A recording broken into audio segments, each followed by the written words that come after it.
President Biden's administration is launching a renewed push for COVID-19 booster shots for those eligible, pointing to the enhanced protections they offer against severe illness as the highly transmissible BA.5 variant spreads across the country. The initiatives include direct outreach to high-risk groups, especially seniors, encouraging them to get up to date on their vaccinations, with phone calls, emails and new public service announcements.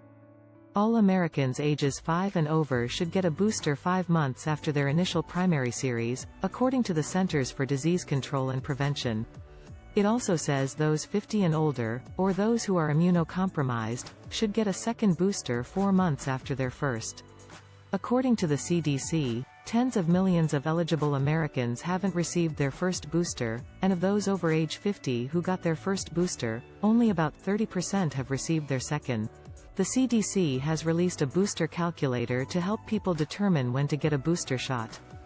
Biden, who received his second booster shot in March, tested positive for the virus last week and recovered after experiencing mild symptoms for 5 days. Given the rise of the Omicron BA.5 variant, it is essential that Americans stay up to date on their COVID-19 vaccinations, with booster shots, to achieve the highest level of protection possible, the White House said.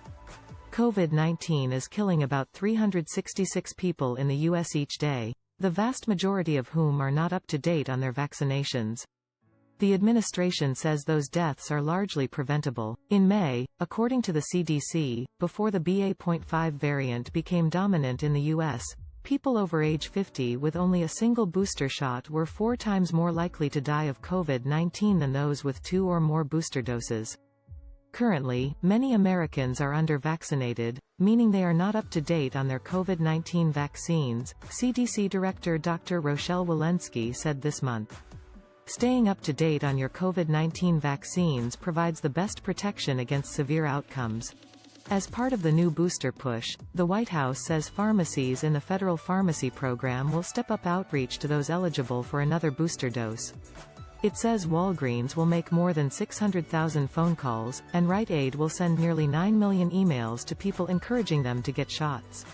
The Centers for Medicare and Medicaid Services will also reach out to 600 nursing homes that have reported booster uptake rates under 80% to offer additional federal support, including on-site clinics and the deployment of medical providers and infectious disease experts to educate people about the benefits of the shots.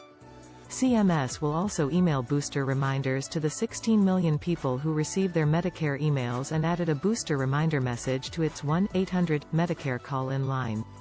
The U.S. Department of Health and Human Services will also continue to run public service announcements encouraging boosters during commercial breaks on shows with significant viewership among seniors, like NCIS Hawaii, Good Morning America, Jimmy Kimmel Live and 48 Hours. This story originally appeared in Los Angeles Times.